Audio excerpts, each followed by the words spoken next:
akan dikenal dengan nama Indraprastha.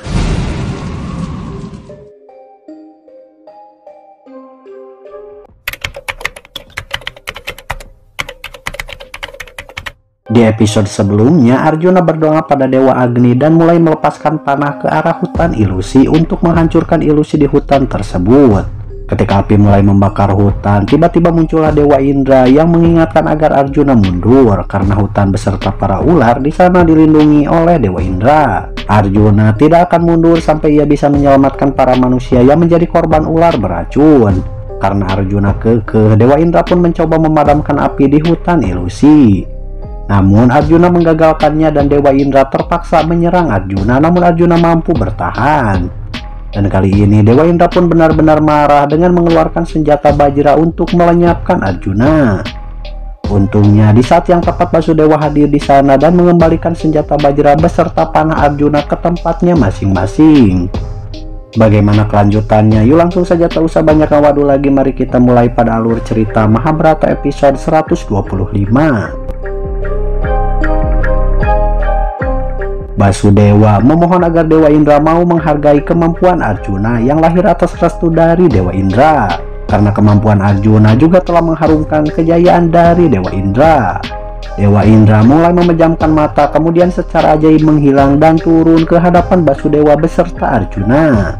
Dewa Indra berkata bahwa dirinya telah berjanji untuk melindungi para ular. Dan seorang putra harusnya bisa menepati janji yang dibuat oleh ayahnya sendiri. Basudewa berkata bahwa Arjuna pun memiliki janji yang sama pada masyarakatnya. Dewa Indra bertanya bagaimana jika janji yang dibuat seorang ayah dan anaknya ada masalah. Janji siapakah yang nilainya lebih besar? Keduanya. Dengan santai Basudewa berkata keduanya. Keberhasilan yang didapat seorang ayah mewariskan pengetahuan dan nilai pada seorang anak. Dan kemampuan sang anak membawa kejayaan bagi ayahnya. Dan itu memang benar jika Dewa Indra menambahkan Arjuna dalam keberhasilannya. Dewa Indra bertanya apakah Basudewa datang untuk membantu Arjuna. Jika iya, maka percuma karena tidak akan ada yang bisa membantu dengan mengangkat sebuah senjata. Dewa Indra. Arjuna berkata bahwa yang ia tunjukkan tadi hanyalah pertunjukan keterampilan seni juga keahliannya untuk bisa menghibur Dewa Indra. Dewa Indra berkata bahwa tadi Arjuna telah menembakkan senjata ke arah dirinya. Arjuna mulai bersujud memberi hormat, lalu ia berkata bahwa Dewa Indra ada di mana saja. Lalu apa mungkin Arjuna bisa mengarahkan senjata pada Dewa Indra hanya agar membuatnya senang? Dewa Indra mulai mengerti. Ia bertanya pada Arjuna terkait bantuan apa yang Arjuna cari dari dirinya. Bantuan apa yang kau cari dariku, Arjuna? Para Pandawa mulai tersenyum sedangkan Tatsaka mulai jemedut. Arjuna mulai berdiri. Ia berkata sebelum mengatakan terkait apa yang ia butuhkan, Arjuna akan mengatakan terkait sumpahnya dulu. Mereka harus bisa melindungi komunitas ular, bahkan memberinya ruang agar bisa hidup berdampingan. Kota yang akan dibangun harus terkenal karena nama Dewa Indra. Dan kota besar yang akan dibangun akan dikenal dengan nama Indraprastha. Kota besar kami akan dikenal dengan nama Indraprastha. Dewa Indra merasa sangat senang. Ia bertanya apa yang ia bisa bantu. Arjuna berkata agar Dewa Indra membangunkan sebuah kota agar ia bisa memberinya nama Dewa Indra dari kota tersebut. Dewa Indra berkata bahwa kemampuan juga kecerdasan Arjuna telah membuatnya sangat senang. Maka dari itu ia akan perintahkan Wismakarma untuk membangun sebuah kota bagi para Pandawa. Tatsaka mulai geram mendengarnya, lalu Dewa Indra mulai mendoakan Arjuna dan seketika Dewa Indra hilang dari hadapan mereka. Dewa Indra. Tatsaka yang kecewa berat berkata sendiri bahwa akibat kecintaan pada putranya telah membuat Dewa Indra lupa akan janjinya. Tatsaka bersumpah bahwa pewaris terakhir dari dinasti putranya akan dibunuh oleh Tatsaka. Para Pandawa diikuti pasukan ular mulai menghampiri masyarakat yang masih berceceran, tergeletak dan tidak sadarkan diri. Para ular mulai menyedot racun mereka masing-masing yang berada dalam setiap tubuh masyarakat. Di saat bersamaan, iblis Mayasura datang menemui Basudewa beserta Arjuna. Mayasura meminta maaf atas semua yang telah terjadi.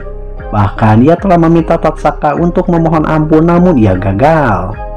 Basudewa berkata bahwa akibat Mayasura menciptakan ilusi di hutan ini, maka terciptalah permusuhan antara Tatsaka dengan manusia. Basudewa menyayangkan karena Mayasura tidak menggunakan kemampuannya untuk membuat dunia bisa lebih baik, dan Mayasura malah menggunakannya untuk keuntungan pribadi. Tuanku Basudewa memang benar. Mayasura mengakui semua kesalahannya, lalu ia kembali meminta maaf. Arjuna mulai memohon pada Basudewa agar Tatsaka juga Mayasura dibebaskan saja. Agar kau mau melepaskannya. Basudewa berkata bahwa ia akan membebaskan Tatsaka karena Arjuna telah berjanji pada Dewa Indra untuk melindungi para ular. Basudewa berkata pada Mayasura bahwa atas permintaan Arjuna maka ia akan membebaskan Mayasura. Tapi kapanpun Mayasura dibutuhkan di masa depan nanti, maka Mayasura harus gunakan seluruh kemampuannya itu untuk membantu. Mayasura pun berjanji bahwa ia akan melakukan apa yang Basudewa inginkan. Dan setelah itu Mayasura pun lenyap. Kembali pada para ular yang mulai menyedot racun dari setiap manusia yang mereka gigit. Tidak lama kemudian semua orang mulai tengkulisik dan sadar mereka sangat senang karena ternyata mereka semua masih hidup. Sementara Basudewa meminta agar Arjuna segera berdoa pada Dewa Agni agar memadamkan apinya. Arjuna pun mulai melakukan doa sesuai perintah dari Basudewa Krishna, dan secara mengejutkan api itu mulai terbang lalu mendekat ke hadapan Arjuna, dan Dewa Agni pun menampakkan wujud di hadapan Arjuna juga Basudewa Krishna. Dewa Agni berkata bahwa hari ini Arjuna telah memuaskan rasa laparnya. Dewa Agni merasa sangat puas dan sudah menjadi sifat api, maka apapun yang menjadi sasarannya maka akan dimurnikan. Dengan menghabisi ilusi di hutan ini, maka Dewa Agni telah memurnikannya. Dan dari ilusi itulah maka tercipta sebuah busur ilusi yang sangat hebat. Busur itu akan Dewa Agni hadiahkan pada Arjuna. Sama seperti Arjuna, maka busur ini akan sangat tenang, sabar, tabah, namun sangat tangguh. Oleh karena itu, maka senjata sakti ini akan dikenal dengan nama busur Gandiwa. Dan dengan busur inilah maka kekuatan Arjuna akan meningkat. Akan dikenal sebagai busur Gandiwa. Dan dengan busur ini, kekuatanmu akan meningkat. Arjuna mulai menundukkan badannya dan menerima busur Gandiwa yang Dewa Agni berikan. Arjuna menghormat busur tersebut lalu memberi hormat pada Dewa Agni. Setelah itu Dewa Agni pun menghilang dari hadapan mereka. Para Pandawa beserta seluruh masyarakat mulai berdiri dan di depan mereka mulai terlihat bangunan-bangunan berdiri secara ajaib. Basudewa berkata pada para Pandawa bahwa Dewa Indra telah menepati janjinya untuk membangunkan sebuah kota. Dan inilah kota Indraprastha yang Wismakarma bangun untuk para Pandawa. Hidup Raja Yudhistira! Dalam kegembiraan tiba-tiba Rispana mendekati Pancali. Ia berkata, "Di manakah Rusali?" Ternyata Rusali terombang-ambing dan sampai di tepian pantai Hastinapura. Namun untungnya ditemukan oleh Adirata dan yang lainnya. Singkat cerita, Rusali pun mulai siuman setelah diobati oleh tabib. Ketika membuka mata, Rusali berkata pada Adirata terkait serangan dari para ular sampai semua masyarakat terbunuh. Namun dirinya berhasil kabur karena nekat ngajeleng ke dasar jurang. Setelah Rusali tenang, tabib mulai mengatakan kabar terbarunya bahwa semua masyarakat tidaklah mati karena para Pandawa berhasil menangkap para ular. Kemudian menyingkirkan racun sehingga tidak satupun dari mereka ada yang mati. Rusali mulai tersenyum bahagia.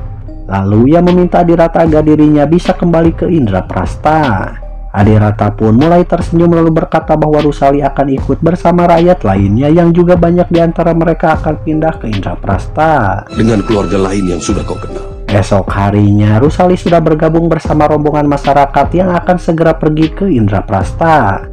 Tiba-tiba datanglah Pangeran Duryudana ditemani paman Sangkuni. Melihat hampir semua orang akan pindah ke Indraprastha, Duryudana berkata pada pamannya bahwa ini adalah sebuah penghinaan karena Hastinapura akan kosong.